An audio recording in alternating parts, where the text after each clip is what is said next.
Okay guys, so today we're going to be delving into the Garmin Livescope and how I set it up. It is one of the most common questions that I get these days, and I know that these setup videos have been done 1,000 times, but most of them have been done by the guys over in America relating to how they use them, how they run them. So I just wanted to do a little update. I did do one a little while ago, but I'm now running the 8412. I've been running the Garmin Livescope for about 2 years now. And so I just thought I'd answer a few questions that I get fairly commonly asked. Questions like, right back to the basics of how you set up the transducer on your pole, the orientation, all those sort of things. What I'm going to do today is I'm going to try not to drag this video on for too long, but I'm going to go right back into out of the box, turn it on for the first time, the few things that you've got to do to get things rolling. I recently caught up with a fella out at Burrinjuck who was having a heap of trouble with his unit. He had the unit on and things like that, but he was having trouble with orientation and those sort of things. So I jumped on his boat, gave him a quick 5-minute rundown. He actually went out and caught himself a really nice fish that afternoon. That's really all there is to it. So. That's sort of what spurred me on to do this one. It is raining, and I do apologise if you can hear some rain noise on the tin roof because it's peeing down. We're stuck. We're off the water basically, so why not roll this one out for you. We'll jump in, we'll get this unit fired up, and we'll go step by step. I'm going to record it with the Active Captain app so you can follow along as I'm speaking to you. I'm going to overlay the footage from the Active Captain app over the top of that. You're going to be able to follow along step by step of out of the box settings to get us rolling. If you've already done all that sort of stuff, you can skip forward. I'm actually going to put I'll put some boards up, some headings in the video so that you can skip from one to the next. You should be able to see them. If you just scroll through, you'll be able to see them, with a heading saying radio, the pole setup, the switching and things like that. So towards the end of this clip, I'm going to show some of the stuff that I've been able to capture over the last couple of years. There's some really cool clips in there, stacks of golden perch, big Murray cod, big eats, all that sort of stuff. So that's pretty cool stuff. So I'll save that towards the end because this is more about how you set it up to be able to get those images. So we'll get it fired up and we'll roll into it. Rightio, so I've just got that recording now on my phone there with the Active Captain app. It is going to rain and it's going to be annoying. Hopefully it doesn't get too heavy, because if it does, I'm going to have to stop. We should be okay. We'll keep rolling through. Rightio, first thing first is, you can see there it's in feet, it's in imperial measurements, so we're going to jump in and fix that up straight away. So options, settings, we're going to go into preferences, we're going to go into units, and we're going to go into system units, and we're going to go metric. Okay, so then when we jump out of that, you're going to see there that we're now in meters and degrees Celsius and things like that. So that's all good to go. Okay, so this is the initial screen you're going to get met with once you've set those meters up. Set it up for metric. Alright, first thing I'm going to do is I'm going to get rid of those grid lines. They can be really handy when you do first get started. It will give you a little bit of an idea of the size of the target you're looking at, and especially if you're chasing Murray cod, you see a lot of guys thinking they're on cod but they're actually not. And that basically is in 2 metre increments there as it's set at the moment. I don't run grid lines, so I'm actually going to turn them off. So we'll just go back into there. We've got sonar setup, we've got layout, and we've got grid lines. Grid overlay off. See you later. See here, if we go into sonar setup, installation, we've got the orientation sitting there in auto, which is fine to leave it on that. 9 times out of 10, I'll be running my orientation in forward, and we'll get into why that is later on. For now, we're going to leave it into auto. It'll actually sense whether you twist the transducer into down or perspective or forward orientation. We'll just leave it there as it is. Autofocus, focus is on auto fresh, that's fine. You can tweak that a little bit, and I have found that there's been occasions if you do go in and just tweak your focus a little bit, it'll just align the focus of the beams. There's actually 3 beams that come out of the transducer. They get stitched together, and that's what makes your picture. That's just my other camera dying there, which is fine. We've got the AHRS. I cannot remember for the life of me what that actually stands for, but I do run that on. It does help you to get a more accurate picture, the pitch and all that sort of stuff. But having done that, you do need to calibrate the compass, which is that setting right there. All right, it's going to go you through and tell you on the screen exactly what you got to do to calibrate that. So basically, once you hit begin, I would then start to rotate my boat in a circle 1.5 times. It's going to do its thing. It just helps to be able to, it just helps that transducer to be able to stitch your picture together properly, and you know, it orientates it, it calibrates it. We're going to go back in to, no, not there, back into options again, and we're going to go into sonar setup, and we're going to get into the appearance. Now the appearance, the colour scheme that I use, one of the most popular is amber, but there is a stack of them there you can see. The other one I do is black emerald. Really good colour. Some of the other newer ones, they're okay, but they probably take a little bit of detail out of your picture, but they do show a more highlighted target or a more highlighted bait. So that's a little bit of personal preference there, but that is where you find those options, which again, you can see there, sonar setup, appearance, colour scheme, right? Colour gain is probably something that, you know, again, it varies depending on where you are. I will quite often run my colour gain quite high, somewhere between say 70 and, you know, sometimes even 90. But I usually find somewhere around that sort of 80% to be pretty close. I am running the LVS34 with the latest software update, so we're going to leave that one there. Colour limit, I don't know why Garmin introduced this option into the units. I do not use it. It's an absolute waste of time as far as I'm concerned, but for whatever reason Garmin thought they'd introduce it. Basically it's going to cut all your detail, and it's going to cut all your detail out of your image. It's designed to cut all your clutter out of your image, but the more clutter you take away, the more return you take away from your lures and things like that as well. So forget that, don't even use it, leave it on 0. Trails, don't use trails, turn them off, don't use bottom fill, no need for it. Back here we've got layout, again reverse range, I leave usually on default, but sometimes I will hide it all together. If all I want to see is out in front of my boat, I will leave it on to minimum or hide altogether. Generally run it on default. If I'm running it, if I'm chasing yellows on a bit more vertical scenario, I will actually put that to full, and that just gives me a little bit more of a shot of those deeper fish sitting a little bit further behind the boat. But usually I'm just going to run that on default, which, you know, it shows me a few meters behind the boat, you know, because the beam does shoot backwards as well as forwards, but it's obviously on a lesser angle. So that's that one there. What else do we set up here? We'll go back into sonar setup. All right, noise reject right there. You've got different settings on that, and I run mine on high all the time. I know some guys are running on medium. That's their choice, but high just gives you that really smooth picture, heaps of detail. Don't need to go any further with that. Ghost reject off.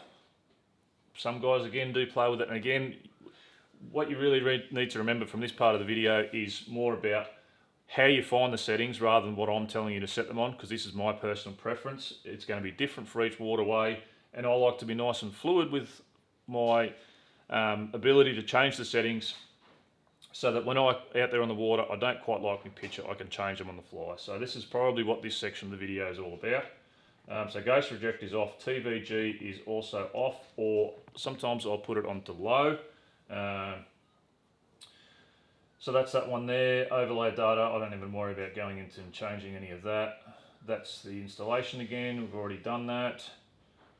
And that is about that. Now forward range, if I'm chasing yellows vertically, I will reduce my forward range down to about 18 or 20 metres. I don't need to see 25, 26, 30 metres out in front of me. And it does help, especially when I'm fishing with the kids, it helps them to be able to see their soft plastics or vibes or whatever it be might be going down. So you know, I'll bring that range in shorter, but when I'm chasing big cod, I'll actually run my range out to 30 metres, sometimes bring it back to about 26. That's a pretty decent sort of cast, and gives you, you know, you want to be able to see those big fish sitting as far away as possible, because you've got less chance of spooking them, and you can put your lure over their nose and have them follow it for a longer time before they run out of time and run into your boat. So the longer the better when you're chasing marrow cod. With the yellows, it probably doesn't matter quite so much. And then my down range, I usually set 12, 10 metres. I usually don't go any less than 10, even if I'm only in 4 metres of water. It just helps you to maintain a bit of, it helps you to maintain and be able to identify the size of your fish, because you know, you go changing that. As soon as you change any of those settings, your fish are going to look bigger or smaller depending on which way you've gone. So we're just going to put that on to 10. Now the gain, which is right here on the home screen. Obviously I'm going to get a pretty crappy picture because I'm actually in the shed, and I don't recommend you running your transducer in the shed for too long, because it will potentially do damage to it. It's going to overheat because it relies on the water to keep it cool. But gain, I usually run at about 70%. Again, if I'm in really clear water and I'm really trying to see a long way, I can bump that right up. I was at Blowering the other day, and I was able to run it sort of right up to 73, 74%. Go to Burrinjuck at the moment where it's really dirty, I'm actually running that down, you know, somewhere in the high 60s. So, and you'd be surprised at just how much 1 or 2% makes a difference on that. So make sure you play with that one when you're out there to suit your conditions, to suit your day. And that's about it. That's pretty much ready to get out there and go fishing now. So what I'm going to do is I'm going to move into how I've actually mounted up my head unit, my pole, my transducer and my pole, my switching, my battery, where the black box is and all those sort of things. So we will jump into that now. Righto, so basically my head unit and my transducer pole are both mounted with ram mounts. You can see them down here if I just get you to show them down there, Dill. Squeaky ram mount there.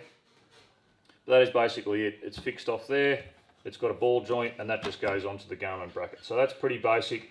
I've got my cables running up through there, which run underneath the hatch to where my black box and battery is. I have got a rough old bit of conduit there, but it is nice and smooth for those cables to run through without getting any damage. That's that. I've also got the ram mount there for the transducer pole.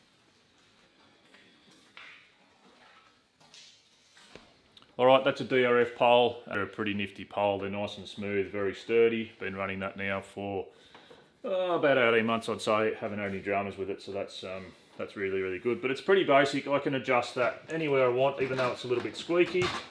Just loosen that up. There we go. We're into the fishing position. Alright, we'll just loosen it again. We can drop it back down. Twist it off so that when I'm motoring from one spot to another, the screen's not up here bouncing around sort of thing. And same with that, it's just loosen it up, flip the pole right up.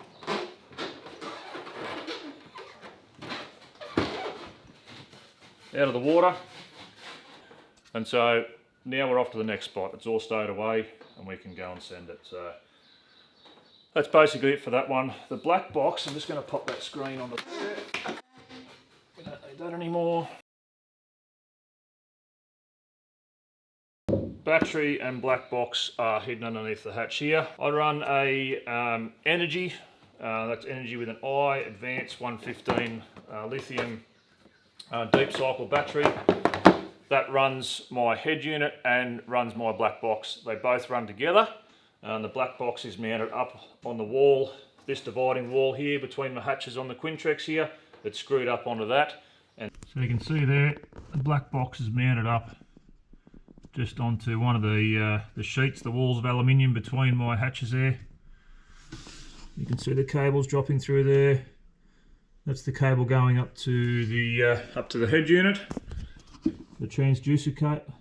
That's the transducer cable there.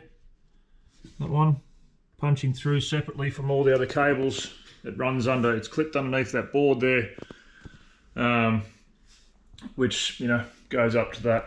Down to the transducer. Very important to keep that one separate, and important to protect the cable. So you can see there how I've got that conduit around that cable. But that's the black box set up in there. You don't really have to get to that one at all.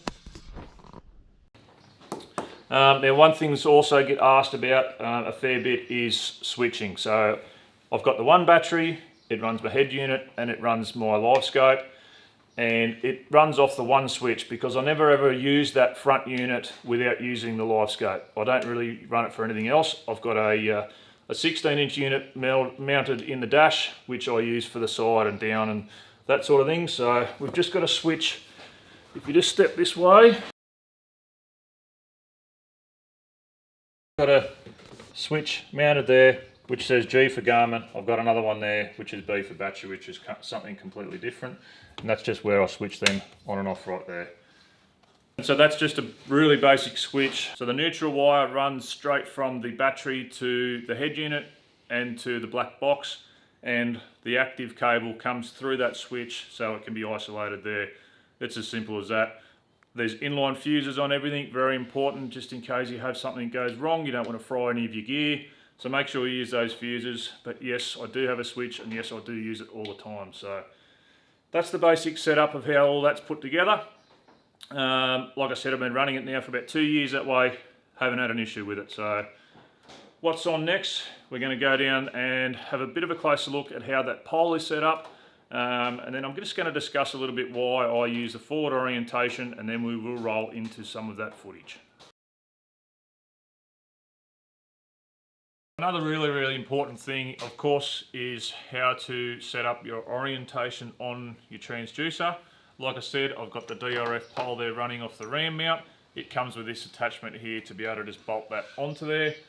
So it's very important to match the orientation of your transducer to the orientation you're using on your Livescope sounder.